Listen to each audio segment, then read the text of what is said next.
नेपाल में एक बार फिर से जोरदार भूकंप आया है।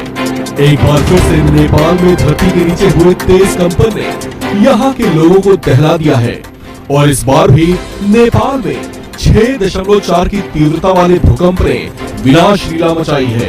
तबाही ऐसी है कि बड़ी बड़ी इमारतें ऊंचे ऊंचे मलबे के ढेर में तब्दील हो गई हैं। अब की बार भूकंप का केंद्र नेपाल में 28.84 डिग्री अक्षांश और 82.19 डिग्री देशांतर पर जमीन के लगभग 10 किलोमीटर की गहराई में था। धरती की सतह पर नेपाल में इस इलाके को जाजरकोट के नाम से जाना जाता है। सबसे ज्यादा जानो माल का नुकसान भी जाजरकोट और इसके आसपास कई किलोमीटर के इलाकों में ही हुआ है। इसमें 154 लोगों के अब तक मारे जाने की पुष्टि हो चुकी है, जबकि सैकड़ों की संख्या में घायलों को इलाज के लिए अस्पताल में भर्ती करवाया गया है। मलबे में अभी और बड़ी संख्या में लोगों के दबे होने की आशंका है।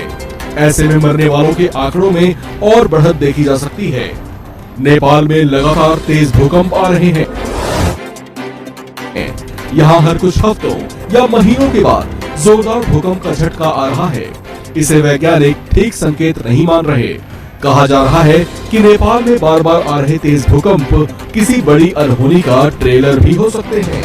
नेपाल दरअसल हिमालय पर्वत की गोद में बसा हुआ है, जिसे विश्व की सबसे नवीनतम पर्वत श्रृंखला कहा जाता है। हिमालय की सबसे ऊंची चोटी एवरेस्ट भी नेपाल में ही है, जिसकी ऊंचाई लगातार हर साल बढ़ रही है। इसका सीधा सा मतलब ये है कि नेपाल की धरती के नीचे मौजूद टेक्टोनिक प्लेट अभी ज्यादा स्थिर नहीं है और वो अभी भी एक दूसरे से घर्षण कर रहे हैं और एक दूसरे को धकेल रहे हैं, जिससे धरती के नीचे तेज हलचल हो रही है और ऊपर इसे जोरदार भूकंपों के तौर पर महसूस किया जा रहा है। नेपाल में धरती के नीचे मौजूद टेक्टोनिक प्लेटों से जुड़ी स्टडी बताती है कि ये टेक्टोनिक प्लेट्स हर साल एक दूसरे के ऊपर लगभग 5 सेंटीमीटर की दर से चढ़ रहे हैं, जो भूकंपों की वजह बन रहा है। नेपाल में लगातार इस हलचल की वजह से भूकंप आ रहे हैं, तो कई बार रिक्टर स्केल पर गंभीर माने जाने वाले 6 के पैमाने से ऊपर इसे दर्ज भी किया जा रहा है।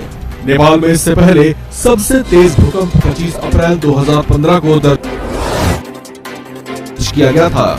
उस समय नेपाल में आए भूकंप की तीव्रता रिक्टर पैमाने पर 7.8 दर्ज की गई थी। उस समय इसका एपिसेंटर काठमांडू के पास था। उस जबरदस्त भूकंप के बाद नेपाल में तबाही का जबरदस्त मंजर देखा गया था। उस समय नेपाल में लगभग इससे 6 लाख से ज्यादा इमारतों को नुकसान पहुंचा था। नेपाल में शुक्रवार की रात लगभग 11:47 पर आया भूकंप भी बहुत जोरदार था।